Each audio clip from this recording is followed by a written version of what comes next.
오늘 본문에는 두 가지 스토리가 들어 있습니다. 하나는 무화과 나무가 마른 사건이고 다른 하나는 성전을 깨끗게 하신 사건입니다. 두 가지 사건을 하나로 연관지어서 해석하시는 분들도 있고 나누어서 해석하시는 분들도 있습니다. 저는 오늘 성전을 깨끗게 하신 사건을 예수님께서 인용하신 구약의 두 구절을 살펴보면서 오늘 본문이 무엇을 말씀하시는가에 대해서 함께 생각해 보는 시간을 갖기를 소망합니다. 예수님께서 성전을 깨끗게 하신 이 사건은 사복음서에 모두 나와 있습니다. 우리가 잘 알고 있듯이 예수님께서 하신 사역들이 사복음서에 모두 동일하게 나와 있지는 않습니다. 어떤 사건은 마태복음에 있는데 누가복음에는 없기도 하고, 어떤 사건은 마가복음에 있는데 요한복음에 없기도 합니다. 그러나 오늘 본문의 사건은 사복음서에서 모두 다루고 있습니다. 그 이유는 성전 정화 사건을 통해서 우리가 알아야 하는 가르침이 분명히 있기 때문일 것입니다. 첫 번째로 살펴보기 원하는 부분은 성전을 깨끗게 하신 일, 즉 성전 안뜰에서 매매하는 자들과 돈을 환전해 주는 자들, 그리고 비둘기와 같은 제사를 필요한 제사용 동물을 파는 자들을 내쫓는 사건을 볼 때 우리가 좀 주의해서 보아야 한다는 것입니다. 이것이 단지 하나님의 성전이기 때문에, 또는 거룩하신 하나님께 예배드리고 기도하는 장소이기 때문에 이곳을 장사하는 곳으로 만드는 그 자들을 쫓아내신 것, 이것을 정하셨다라고만 보는 것은 오늘 예수님께서 하신 사역의 겉모습만을 보는 것이 될 수도 있기 때문입니다.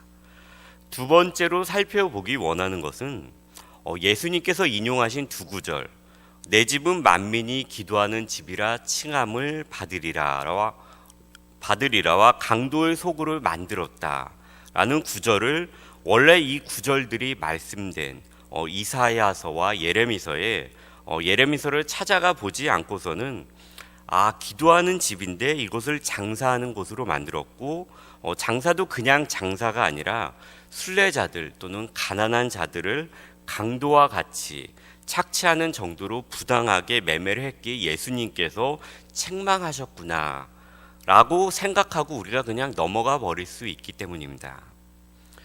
오늘 본문을 보게 되면은 예수님께서 내 집은 만민이 기도하는 집이라 칭함을 받으리라 하지 아니하였느냐, 너희는 강도의 소굴을 만들었도다 라고 말씀하시는 부분에 그 바로 앞에 이런 말씀이 기록되어 있는 것을 볼 수 있습니다.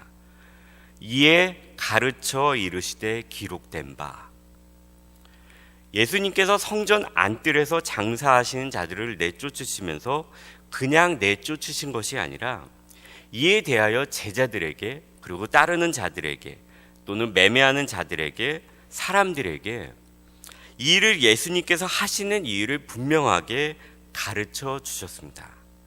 그냥 기록된 바 내 집은 만민이 기도하는 집이다, 너희가 강도의 구려를 만들었다가 아니라 가르쳐 이르시되 라고 예수님의 행동에 대해서 가르쳐 주셨다고 말씀해 주시고 있습니다. 저는 이 부분을 읽으면서 가르치셨다는 것이 무엇일까? 이사야 선지자와 예레미 선지자를 통해서 이런 말씀을 하셨는데 이제 이 일이 성취되었다는 것, 또는 그때 분명히 이전의 말씀의 선지자들을 통해서 내가 하지 말라고 가르쳐 주었는데 이 일을 너희가 지금 하고 있다는 것을 단지 구약을 인용해서 지적하신 것인가? 이에 대해서 생각해 보았습니다. 제 생각은 이것이 무엇인가를 가리키다, 가리켜 이르시되가 아니고 분명하게 가르치셨다, 가르쳐 이르시되라는 분명히 구약의 원문 가운데서 가르치셨기 때문에 우리가 이 원문 가운데서 분명히 배울 것이 있다라는 생각이 들었습니다. 먼저 만민은, 내 집은 만민이 기도하는 집이라 칭함을 받으리라 라는 원문이 있는 이사야서 56장을 한번 보도록 하겠습니다. 56장 1절부터 8절에 이 오늘 본문의 인용에 대한 전체적인 내용이 나옵니다. 이 구절에서 보면 하나님은 두 부류를 언급하십니다. 바로 이방인과 고자, 고자들입니다. 3절에 보면 이런 말씀이 있습니다. 여호와께 연합한 이방인은 말하기를 여호와께서 나를 그의 백성 중에서 반드시 갈라내시리라 하지 말며 고자도 말하기를 나는 마른 나무라 하지 말라. 그리고 4절부터 6절에 하나님께서 중요하게 생각하시는 것에 대해서 말씀하십니다. 그것은 이방인과 고자의 문제가 아니라 너희가 나의 언약을 지키느냐 지키지 않느냐, 그것이 중요하다는 것입니다. 하나님께서 그것을 보신다는 것입니다. 그러면서 7절에서 이렇게 말씀하십니다. 내가 곧 이방인과 고자들을 나의 성산으로 인도하여 기도하는 내 집에서 그들을 기쁘게 할 것이며 그들의 번제와 희생을 나의 제단에서 기꺼이 받게 되리니, 왜냐하면 이는 내 집은 만민이 기도하는 집이라 일컬음을 받게 될 것임이라. 하나님의 성전의 정의는 기도하는 집이 아니라 만민, 즉 모든 백성, 이스라엘 사람들만이 아니라 모든 백성의 기도하는 집이라는 것입니다. 좀 더 정확하게 이사야서의 말씀대로 정의하면은 만민이 기도하는 집이라 일컬음을 받게 될 것이라는 것입니다. 일컬어진다는 것은 다른 사람이 이것을 보고 이것은 이것이다 또는 A는 B다 라고 말하는 것을 일컬어진다라고 이야기합니다. 즉 모든 세상 사람들이 보고 하나님의 집은 이스라엘 사람들 뿐만이 아니라 모든 사람들이 들어가서 예배하는, 기도하는 집이고, 나도 가고 너도 가고 옆집에 마이클도 가고 앞집에 나카무라도 가는 모든 사람이 누구나 하나님을 예배하는 자들은 가는 곳이다라고 사람들이 이것을 보고 일컫는다는 것입니다. 그리고 그런데 오늘 본문에서 장사되어지는 장소는 성전 가운데서 어디입니까? 바로 이방인의 뜰입니다. 이방인도 성전 뜰을 지나서 성전 안으로 들어갈 수 있습니다. 다만 그 대가는 죽음입니다. 유대인들에게 잡혀서 죽음으로 그 대가를 치러야지만 그 안으로 진입할 수 있습니다. 즉 현실적으로 들어갈 수가 없습니다. 단지 이방인의 뜰에 머물 수 있었습니다. 이스라엘 백성이 에레미야, 이사야 그리고 여러 선지자들을 통한 하나님의 말씀에 순종하지 않아 결국에 이스라엘은 지금 본문의 훨씬 이전에 멸망하고 그들이 자랑하던 솔로몬이 세웠던 예루살렘 성전은 무너집니다. 그리고 수많은 유대인들이 바벨론 땅으로 끌려가기도 하고 애굽이나 다른 나라로 많이 도망쳤습니다. 흩어지게 되었습니다. 그리고 구약의 중간중간에 나오게 되는 이방인들이 하나님을 믿게 된 것처럼 이스라엘 백성들이 여러 나라로 흩어지면서 그 흩어진 지역에서 유대인들을 통하여서 하나님을 믿는 이방인들이 생겼습니다. 즉 하나님을 믿는 자들이 이방인들 가운데 생겼다는 것입니다. 그리고 흩어진 유대인들과 마찬가지로 하나님을 믿는 이방인들도 예루살렘에 있는 성전은 그들의 인생 가운데 순례를 통해서 한 번은 하나님께 예배를 내가 성전에서 드리고 싶다라는 소망을 가지게 되는 그런 장소였습니다. 아마도 흩어진 유대인들은 종교적인 이유로 올 수도 있었을 것입니다. 그러나 먼 곳에서 하나님에 대해서 듣고 하나님을 믿고 하나님을 예배하던 이방인들은 얼마나 이 하나님의 성전에서 와서 예배드리고 싶은 마음이 있었겠습니까? 근데 여비를 마련해서 먼 순례의 길을 떠나서 이 예루살렘 성전에 도착했는데 이방인이라는 이유로 성전, 그 바깥에 있는 이방인의 뜰, 거기까지밖에는 들어가지 못합니다.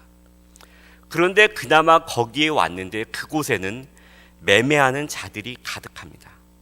예배가 넘치고 기도가 넘칠 것이라는 그런 생각을 가지고 왔는데 그것이 아니라 매매가 넘치는 장소입니다.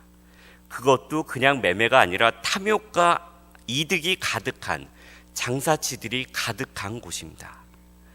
이 당시에 성전에서 매매하는 자들에 대한 악평은 그 당시 유대인들의 기록에 많이 남아있을 정도로 그 매매하는 자들에 대한 평은 상당히 좋지 않았습니다.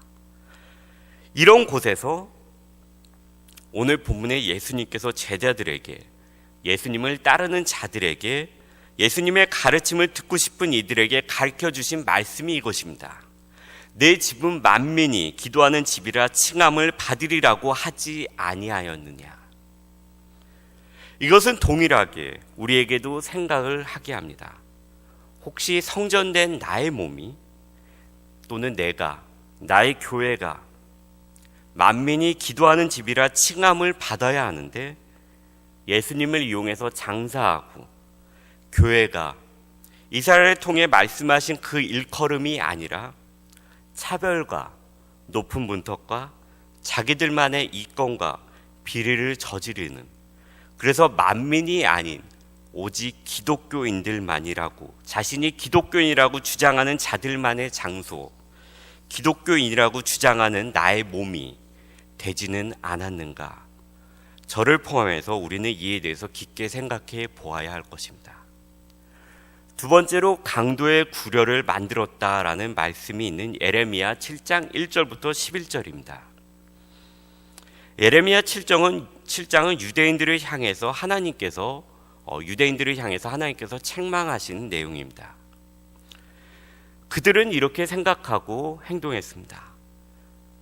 세상에 있는 약자들, 가난한 자들을 압제하고 무죄한 자를 죄인으로 만들고 다른 신을 섬기면서 성전에 와서는 이렇게 얘기했습니다.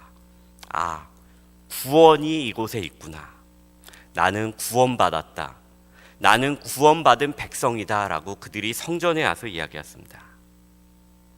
그런 자들에게 예레미야 선지자를 통해서 하나님께서 말씀하십니다. 성전에 있는 자들에게 구원? 무엇으로부터 너희들이 지금 구원을 받았다고 이야기하는가? 내가 이미 너희들의 행동을 다 보았다.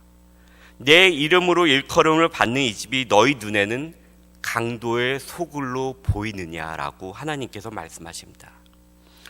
여기서 강도의 소굴이라, 이 소굴이라고 하는 것은 강도가 나가서 약탈하고 나중에 경찰을 피해서 산속에 있는 자신들의 안전한 아지트에 가서 모이는 그 장소를 이야기하고 있습니다. 우리가 예배에 나오는 모습이 어딘가로 모이는, 나의 마음에 안식을 주는 그런 장소라면 나의 삶에서는 세상 사람들이 보기에는 분명하게 강도와 같이 행동하고 있는데, 그런 마음을 갖고 있는데, 세상에서는 하나님보다 내가 더 믿는 것이 분명히 있는데 성전에 와서는 아, 나는 구원받았지. 나의 구원은 이곳에 있지. 아, 편안하다. 나는 예배를 지켰다. 이렇다면 세상 사람들이 보기에는 강도가 몰래 피하는 아지트, 강도들에게는 너무나도 안락한 소굴로 보이고, 우리 기독교인들은 하나님의 성전을 강도의 소굴로 만들어버린 것이 되고 말 것입니다. 오늘 성전에서 일어나고 있는 이 일들은 대제사장들과 서기관들이 모두 매매를 허락하였기에 가능하게 되었습니다. 그 당시는 말씀이 모든 생활의 규칙이었습니다. 그런 상황 가운데서 유대인들에게 이런 매매가 성전에서 가능했던 것은 말씀을 또는 전통을 해석하는 대제사장들과 서기관들이 이것이 가능한 것이다 라고 해석하여 주었기 때문입니다. 저에게는 말씀을 가르치고 앞으로 가르치고 맡게 될 자가 되기 위해 배우는 자로서 이것을 보면서 참 무섭고 조심해야겠다는 생각과 함께 우리에게는 말씀을 가르치는 자들을 우리가 택할 때 그들의 삶의 모습, 참된 의도와 성경 교육 배경도 유심히 살펴보아야 하는 때에, 이러한 때에 우리가 특별히 살고 있다는 생각이 들었습니다. 오늘 본문을 통해서 우리가 살펴본 예수님의 가르침대로 우리의 교회와 나의 몸을 세상 사람들이 보고 하나님을 볼 수 있고, 우리 몸이, 그리고 우리 교회가 우리들만의 장소가 아닌 세상 모든 믿지 않는 자들을 향한 예수님의 복음을 접할 수 있는 축복의 통로가 될 수 있고, 귀찮은 생각이 들고 어떨 때는 하나님 앞에 나와서 기도하는 것이 힘들 때라도 하나님 앞에 나를 내려놓고 의지하며 기도하며, 또한 힘들고 잘 되지 않을 때가 있어도 서로 사랑하기를 오늘 다시 마음을 붙잡고 시도해보는 저와 우리 모두가 되었으면 좋겠습니다.